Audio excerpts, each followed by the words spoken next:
Well, I think we had to make sure with the movie that we had absolute fluidity in every respect. I mean, Faye was the day-to-day producer on the film, but we had to create 360 sets for everybody so that the actors could move fluidly, and it was the same with the clothes. We had to match what people would have been wearing in that actual weather, otherwise it wouldn't have looked authentic, and authenticity was the absolute keynote of the movie.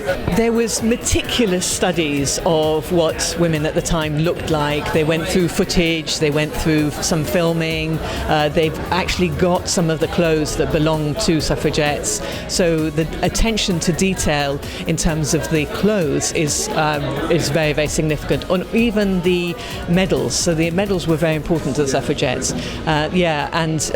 Symbolic of people who'd been into prison, and all of those were produced by the same company that produced the medals in the first place.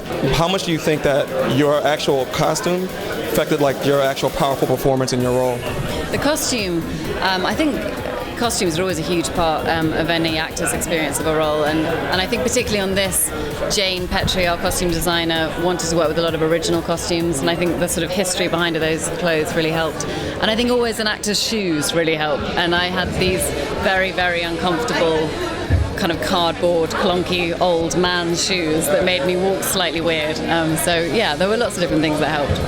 When we actually started to look at the surveillance photos of these women at the time, they were much more unbuttoned. Their clothes were much looser. They felt much more contemporary, actually. And so for me, I loved that. I loved the fact that I had been sold one image of history and fashion. In fact, there was another one to discover. And I think what was amazing as well is when we talked to the designers on this, and I think Sarah Gavron could probably talk to you more about this, one of the things she really talked about was this bruised palette of colour. And so the idea is that all the costumes reflect this different colour of a bruise. So that's why there are quite a lot of blues and purples and kind of almost yellows and a bit of pinks in there. And I love that. I love the fact when the costumes actually start to emulate the kind of central theme and the sort of beating heart of the actual kind of essence of the movie. The most interesting part of the process was the research, actually, because we knew how important this film was when we started, but it's not until we really dug deep into that research that we see the true relevance of today, this political movement and how relevant it was today.